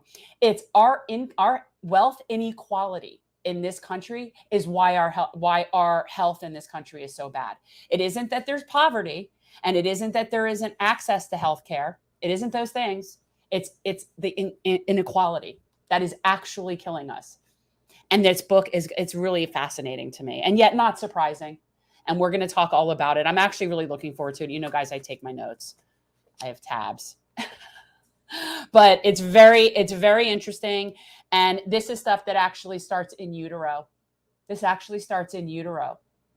And I find it all, like, the inequality in different communities and different stuff. And it just, generation after generation of inequality. I'm going to give you guys an example of why the system is broken. And Broken or fixed. we have been many generations as to what we've gone through previously, but state feds investigate reports of child labor in West Michigan. Michigan's a blue state with a Democratic governor, but yet this is going on. And by the way, and I'm going to quote Dr. Phil, for every rat you see, there's 50 you don't. So, and that's how I feel about East Palestine. I do think that probably happens a lot more, and we just don't know. A New York Times investigation Look at this. detailing migrant child labor in West Michigan. I just can't. Facilities spurred state and federal investigations Monday. The Times found that automotive suppliers and a food contractor in the Grand Rapids area are illegally employing migrant children in jobs that can include dangerous conditions and long hours. You know, aside from the fact that they're children. Here's a crazy idea. Yeah. What if we, I don't know, provided them with housing and education at this age? You're asking for too much. Producing I goods could used be by so- Ford I'm, Motor like, Company, livid. General Motors, and General Mills. Hey, somebody's got to fill those cereal boxes. I can't even. The West Michigan cases are part of a national pattern. Like you said, for every rat you see, there's about 50 you can't see. Of a national pattern of children who migrate to the U.S. and find themselves working exhausting Welcome jobs. to America. Often trapped in debt for smuggling fees and living expenses. But this is the government that's doing this. No, this is mega corporations that bought the government so they don't get prosecuted for doing it. That's what it is. I honestly feel like, this kind of makes me feel like I could kill people. The system is enabled by a chain of willful ignorance, including companies that fail to properly screen employees, schools that don't report labor violations, and little follow-up from federal agencies responsible for ensuring their safety. It's all connected, all of it. If we just eliminated the government, businesses will flourish and we'll have no problems. Right. This is not a we need less regulation situation. It's not like we just get rid of big business and the government will be benevolent and will take good care of us. No, that ain't it either. See, why aren't we just feeding and housing and educating these people? That would I'm require us beside having a myself. better populace. These are people's children that are like stuck in I don't even want to know where these people are stuck, and their children are shipped across the country to go work in a factory. The Department of Labor also said it had launched an investigation into Hearthside Food Solutions, a food processing company. By the way, don't eat processed food if you can avoid it. With locations in Grand Rapids that produce chewy and Nature Valley granola bars and packaged Lucky Charms and Cheetos. Ugh, I don't eat that crap. Surprise. And which was found to employ migrant children. Oh, I'm mad as hell. A freshman Democrat, Hillary Shelton, I don't know, representing Grand Rapids in Congress. She calls upon the agencies to seek a task force that day on the House floor. By the way, I think I figured out what story I'm going to write. I am going to write a story about Alyssa Slotkin, who is a congressional representative in Michigan, who is now, because of Debbie Stabenow, who is retiring, is decided that now it's her turn, so she's going to get in and run for the U.S. Senate. But what I'm going to prove to each and every one of you is that if you think Kyrsten Sinema is an enigma, she isn't, because Slotkin will be the next Sinema if she gets in. Great. We need more of that. If the companies themselves are not going to voluntarily follow the law, we need to make sure the agencies responsible for both enforcing those laws and keeping these kids protected are doing everything they possibly can. Well, let's see. You had control of Congress for 2 years and you did no such thing. This is not a Charles Dickens. You didn't do anything. Clearly it is. Clearly it is a Charles Dickens or Upton Sinclair novel. Clearly we do have that. But you know what? I want to say something about what Max said, which is really extremely very true for me, is that just because things aren't happening in this country doesn't make them not be happening. And the fact is, like, my heart breaks for kids that are in places like Yemen or Haiti or places anywhere in the world where kids just are not getting things that they need. Like, it's just horrifying to me, and where kids are being abused, and it isn't just here. And I know that, and I feel like even the fact that it could happen here is just, it's crazy to me. 13 years old. There has been an increase, a 69% increase in children illegally working at U.S. companies since 2018, the Labor Department said. The agency said it has 600 child labor investigations underway and found 835 companies in the last fiscal year alone that violated labor laws employing more than 30. But okay, so here's what I don't understand. So when you're saying illegally, so when they're going to go after them, they're investigating them, all that's going to happen is they're going to get fined and slapped on the wrist. These people need to be in prison. Yeah. This is this is not. You want to recall a governor? Recall Gretchen Whitmer. Let's see how that goes. I want to do a lot of things right now. Honestly, this is really the fact that you know that this is going on under your thumb, and there are people who still think that this is a red versus blue fight, and that's what the problem is. It's not the problem. Not even close. Oh my God. The report names several children working in such jobs and is based on interviews with more than 100 migrant children workers. These are kids fleeing poverty in Central America. Yeah, so let's take advantage of them. And why do you think this is happening? I'm disgusted. And you know what? That's it for the article. This brings it back full circle. I'm starting to what get we've irate. been saying the entire time, which we've been saying the entire time. What have we been saying? This is all interconnected to labor. You have a labor uprising that is happening in the United States right now because people are recognizing that they're worth more than they're given, which is true. We have so many problems. So what's the solution? The solution is we are not going to pay you anything. We are going to bring in migrants to this country, and we're going to include children in that equation, and we're going to put them to work. And guess what? We are going to pay them slave wage. And nothing's going to happen to us. Nothing. No, they'll get like some sort of slap on the wrist. They'll get some. That's what you'll get. Well, and you know, all of it between that and the prison labor thing, which, by the way, it's slavery. It's just slavery. It's slavery. Well, we still have not abolished slavery in this country. And metalopoly, again, you're looking at it from the perspective of you're not going to the source. The only reason cartels exist is because we have illegal narcotics in this country when they should all be decriminalized and legalized. And let's not forget what we've done to totally disrupt those governments over the past however many 50 so plus years. What we've done in those places. Like if somebody wants to use their own natural resources and we don't like that, then we of course have to stage a coup and get rid of that leader and put somebody in. That kind of unrest causes problems. And then the reality is we like those drug cartels there. We like that there. That's how we do business. You're right. I know.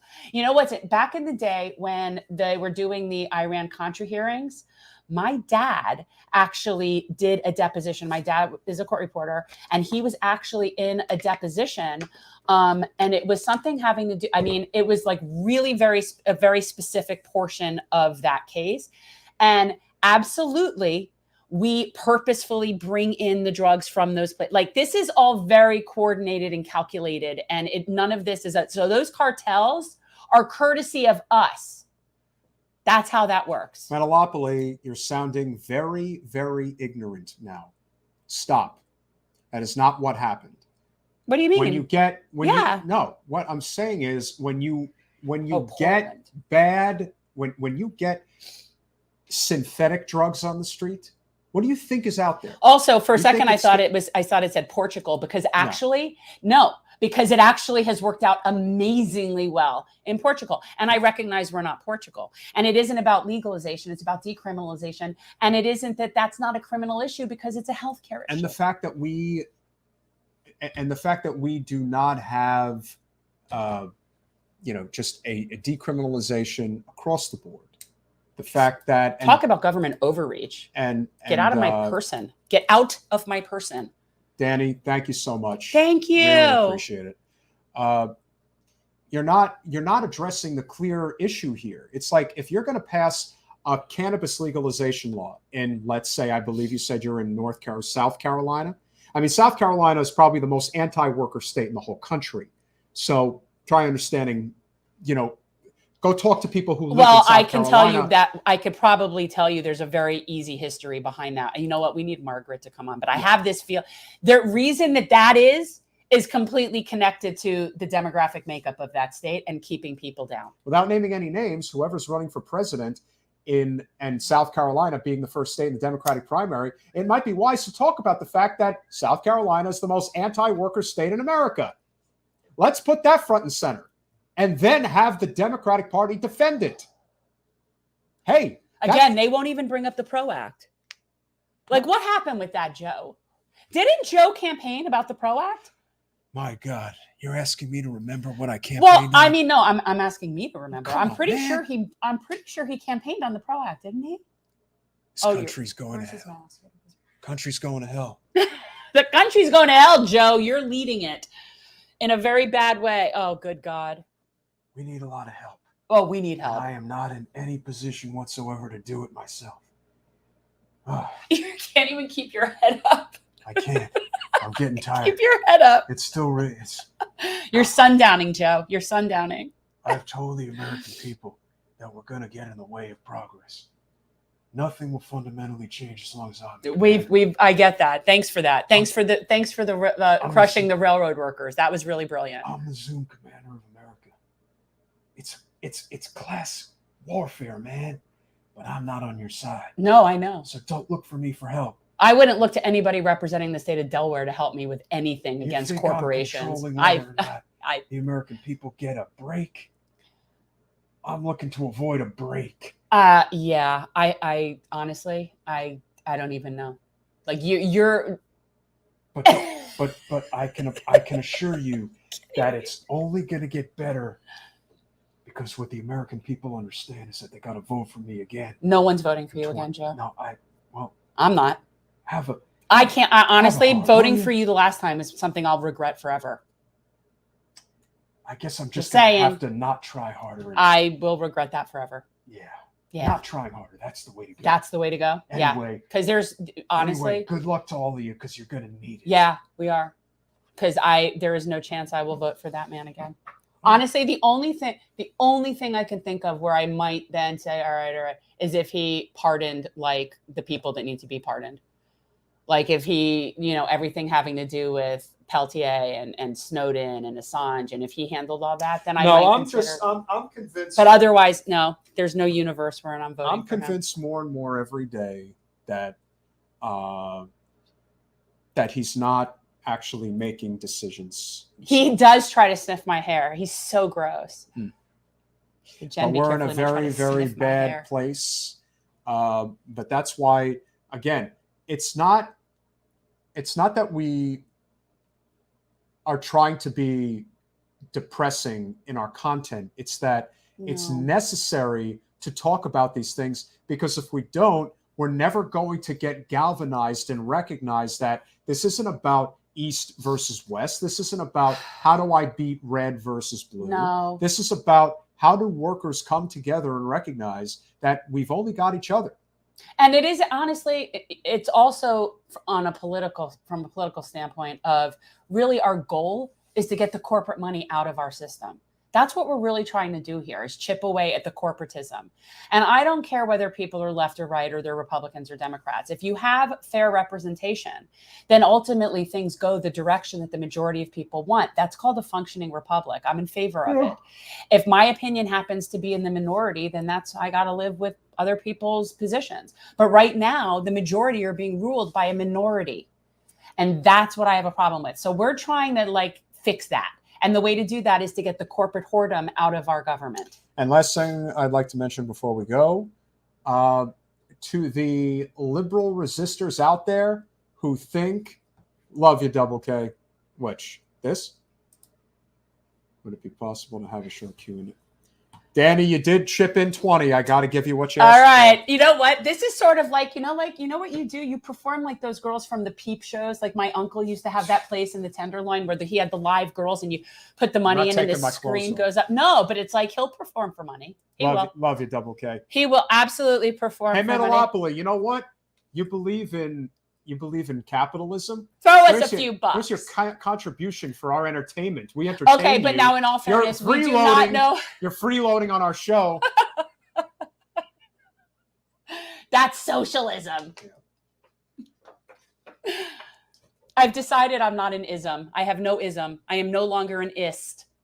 I've decided that. Okay. I just had to come on here this evening simply because I work for the dollars. You know that. Danny, you're my guy. All right, really, Danny, if you have a question. So if you got a question for me, and if obviously it has anything at all to do with the fact that, Jen, it's great to see you. I just have to say, you think Joe's gross to sit next to. I had to endure listening to Hillary go on MSDNC the other day and talk about how unbelievably she reads. Double K wants me to make you wear a G-string. Could you remember exactly what it was that Hillary was saying about Putin and how she could read his mind and know exactly what he's all about? You know why? I think they're one and the same. Well, psychopaths know psychopaths. That may be true. I'm just I don't know what the hell I am. I'm just a slick Willie having a good time. But again, she really cannot let it go. That is a damn shame. And so if anybody got any questions for me, fire away. I'm looking. Danny, he's here. I mean, look, it's not that he wouldn't come back another time. I mean, what would we do without that? A G-string would cost more than $20. Yes, it would. That's true. It would cost me about a trip to Palm Beach, and we'll leave it at that. I ain't saying more than that. Or what about Epstein's Island? Like Epstein's Island. You were hanging out. I'm not saying anything else. Did Hillary ever put a hit out on Bill? I don't know about that. Where's the cigar, Bill? We need to get him a cigar. We need to get. I like certain types of cigars. Generally, a lot of guys like the Cuban cigars, like the Cubans. I like Jewish cigars. And so we'll kind of leave it at that. You know me with my Slick Willie innuendo. So just, understand what Big Slick Willie likes. All right. So what's your cue, Danny? All right, Danny boy, ask me a question. Okay, the blue dress, and she saved it. You guys remember when that was like the biggest scandal? was your nonsense, was your Well, getting head in I the am Oval the- Office. Like well, that's a problem. Well, she had a taste of the first semen. And I would so like that to, was very valuable. and I would also like to point out what's interesting. And my husband always said his only problem with any of that was that he really thought you should have been getting a finer piece of tail. I got to tell you that Monica, she was a cutie. I understand that. Kennedy was with Marilyn Monroe. You had the chick who brought in the mail.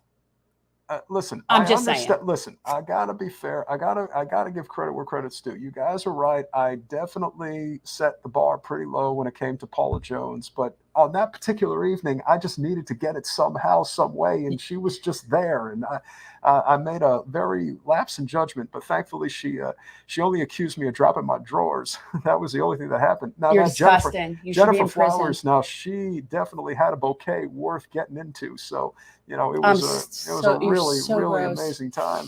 You're bringing back some really great memories. Yeah, tell us about Epstein's Island. So no, we are not talking about that. That is definitely not something that you were on the plane 26 times. I was on a plane that didn't actually get called the Lolita Express. I was on a plane, and I ain't telling you where it landed. There is no way that you did not know what was going on that plane. Plausible deniability. No, You can't 26 times. One Never time, happened. 2 times, maybe. Didn't matter. 26 times. 26 times. It's participatory. Sorry. That is a fantastic question. I'm going to tell you, Danny, exactly what I think of that. Have you checked my bank account? If you haven't, then you'd certainly understand how highly I think of repealing Glass-Steagall. Now, I understand that a lot of you working stiffs out there got screwed over by that really stupid economic decision that really set the country backwards. And, the amazing thing is that wonderful recession that took place in 2001, and of course, that was before 9/11. A lot of people forget. President Bush got blamed for that, even though it was really my stupid decision to repeal Glass-Steagall. It is unfortunate that, a lot of people had to suffer economically as a result. You should be in prison. I was the president, and I had an opportunity to make a killing. How could I possibly? I feel like I want to strangle you right now. I can't even. I'm about to lose it, especially after that whole interview with Max. I'm on edge. Agent Johnson, Agent Dietz, take care of this lady. If she I puts her am hands on edge right now. You're understand. very method in instigating me. You understand that former presidents get 2 lifetime Secret Service agents. Did you know that? You're messing with the wrong Willie, lady. Go get your own. It ain't going to be mine. So gross. If I had the opportunity to do it again, I can assure you I would have definitely done it twice. I would have repealed it again. And for those of you who think that the American people are entitled to anything of value, well, you gotta have to blame me, because I really did start all of it. I know that Reagan was responsible for lowering the tax rates and repealing the fairness doctrine. You were just the next version of him. I was just somebody who could sell it even better. I really was. And simultaneously fuck over labor from the entire Democratic Party. No, we definitely we were not good people. I can assure you of that. But Reagan screwed labor, and then you came in, and then the Democrats screwed him too. And yet they still vote for you. And you know what the amazing thing is, Jen, and this is something all of y'all should just remember that's so important. One thing that a lot of those Democratic rubes out there like to talk about is how I balance the budget. Yeah, I balance the budget on the backs of working people by gutting welfare. My God, that is just incredible how much people just don't read the fine print. They just read the headlines. The headlines look great, and I, of course, have quite the legacy. Paul, we're not allowed to talk about that. What about the repeal? No. Oh, no, we're not talking about that. We can't talk about that. That is a third not so long as we're on a Google platform. Yeah, we definitely can't do that, and we got to protect this asset. That's the kind of thing that. Well, no, I don't care about that. That's the kind of thing that messes up the algorithm and screws up our show. Yeah. That's the problem. That's the problem. If we were in person, I'd be very happy to chat with you about that. So I have no qualms about saying my thoughts on it, but I can't do it on the show because it screws up our show. That's why. You guys, whatever you do in the chat. Whoever that lady is, Double K. Could it be Double D by any chance? And when she's saying screwing, she's meaning figuratively and literally. Oh, well, listen, I screwed the intern and then I screwed the nation. Isn't that amazing how that works out? And by the way, since you were just inquiring before, I mean, we didn't exactly have the best looking interns, and it was slim pickings since Hillary is up my ass all the time. And Monica was a sweet young gal, and she kind of had a nice booty and everything, and kind of did for me what needed to be done. So I can't apologize for that. I will say I do not, in my heart of hearts, feel like you're a pederast, because I really just don't. But do I think that you overlooked being amongst pederasses to be amongst girls that are maybe like 15, 16? Yes, I do think that. Listen, and I think it's gross. Excuse me, if their ID card says they're 18, then Whatever, I have no reason to question whether or not they're telling the truth, and that's all that matters to me. Again, just because you're not a pederass doesn't mean you're not lechy and disgusting. I can't say one way or the other, but I can assure you I did not have sexual relations on that island, and you could never, ever prove it. Bye. Oh, good God. Thanks, Danny. I hope that was worth it for you. I'm going to need a shower now after that, Danny. Make sure to tune in on Wednesday night at 9 p.m. We will be speaking with Stephen Bezrushka. Inequality kills us all. And fortunately, even though his name is very foreign sounding, he is from there's not going to be a language problem for me, because if this was any sort of indication, it would not necessarily be easy. But no, he is English speaking person. If you guys, one more time, have not gone to patreon.com/generational support change, our little show. As little as $5 a month. Get you the Lulu sticker. I'm sending out the Lulu sticker. Would be really awesome. And of course, you have the Mansion Parliamentarian sticker that goes with the Lulu sticker at $10 a month. Do we not have the thing? Why can't you ever do what I like? Oh, okay. Well, now that's my point. See, guys, this is what it looks like. Your very self can have a bumper sticker supporting our pick for 24, which is Mansion and Parliamentarian. Yes. I don't know her name, so we're just calling her Parliamentarian. And last but not least, if you are so very generous to become a $25 a month patron, you will get the wonderful tri-blend jersey of Generational Change. You all know this is I know. And you know what? Honestly, guys, I am thinking what we should do is order more of these shirts, but do Gen Change on the back, just like on the back of this. If somebody just wants like a regular t-shirt. Well, no, just order some. Yeah, I mean, maybe just get some of these made and it's a distressed purple, which I happen to like. Well, these are the same. That's the same company, which is why I got them the same. They match. Okay. This is what happens when I pick. By the way, do you remember when I wanted tank tops and you guys were all trying to talk me out of tank tops? I'm like, I'm having tank tops. I don't think I did. They were so popular, and they were this same color. I ever talked you out of that. They were all thinking it wasn't necessary to do tank tops in addition to shirts. And I'm like, well, considering if you want me to wear it, I think if you're going to, and last but not least, if you are so inclined and don't want to put your credit card on the grid, go to Cash App, $Gen Change. Oh, I want to show one of the things that we just got that we're for that. These are the new kits. And what your tax dollars towards this show. I mean, this is just one of the things you guys know I do is I have hygiene kits for unhoused people. And this is a new pack that I have a whole bunch of these that came. And I give these out. These have wet wipes in them, which is apparently an extremely very popular thing to have. So that's the kind of stuff that we do with our money. And we do occasionally try to pay the people that work for us for like less than, for very pittance. It's kind of ironic that we're so pro-labor, but yet we don't. Ben, are you sitting over there thinking it's funny that they talk about labor, but they don't really pay? Is that, does that ever cross your mind over there? We pay what we get. I mean, yeah. So, but it's just funny because I'm sitting here like, we're so like, we don't want to abuse labor. And yet here's Ben sitting in front of us who almost works for free. What we know. Like they bare definitely minimum. Get the money and they know what we bring in. So they would know for sure if we were really screwing them out of money. They know there's no money. Right. They're capable of seeing the... But my point is, so we're not necessarily like we don't pay the big bucks, but yeah, we love you guys. We appreciate all the wonderful support. Obviously, can't say enough good about Double K and Danny Wyndham, two of our biggest contributors to our show. For anybody else who is considering becoming a supporter, we appreciate each and every one of you. Paul Gonzalez, Off the Rail, Rush Gators, even our conservative friends, Metaopoly. Stop labeling people. Yes. Let's not have labels. Yeah, anymore. you're on our team, Metalopoly, whether you like it or not. Well, I just think that like we like to label ourselves, and we always have to categorize other people. Like I have so many people ask me, well, are you this? Are you this? And I don't understand why I have to be an ist. I don't understand why we have to have these labels. It's so frustrating. Just call yourself an independent.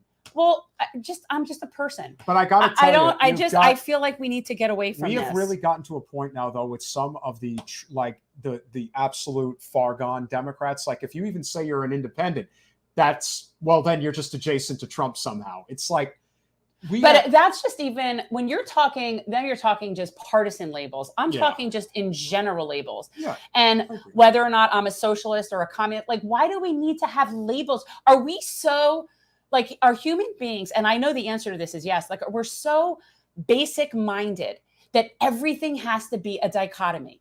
If this is good, then that must be bad. No, both things can be good or both things can be bad. So if this team is right, then this team is wrong. No, they both can be wrong and they both can suck or whatever. And it's like we have this incessant need to have labels and teams.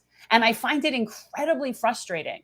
And I reject that from here on out. I am no longer I have to be registered with this party. I live in a closed primary state or I can't participate. But I am not affiliated with an ist, a group, a thing. I'm just Jen. Just Jen. Just Jen. See you Wednesday. Good night, guys.